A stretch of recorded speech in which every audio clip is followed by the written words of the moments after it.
when you get these big systems that go through and cold temperatures, you get windy conditions and it flips the lake over, it puts the fish down on the bottom. One of my favorite cold water techniques is fishing a swim bait slow and low. So, I've got a lot of different setups that I'll use, and it really depends on, the fishery that you're on. If you're at Sam Rayburn and those fish are focused on big gizzard shad, I'm gonna throw a big swim bait.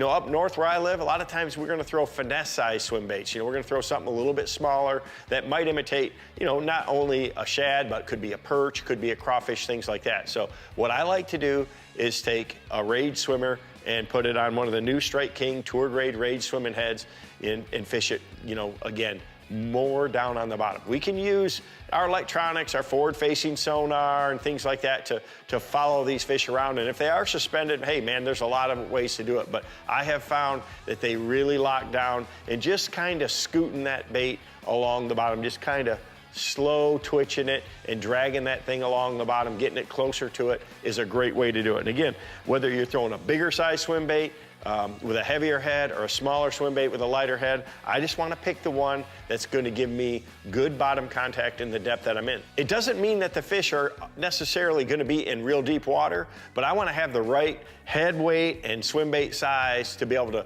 fish that particular depth zone very efficiently. So this Rage swimming head, it's got a collar along the bottom and it's designed to lock that bait in, and it really does that. But what I really like about it is it really helps that bait kind of scoot or slide on the bottom.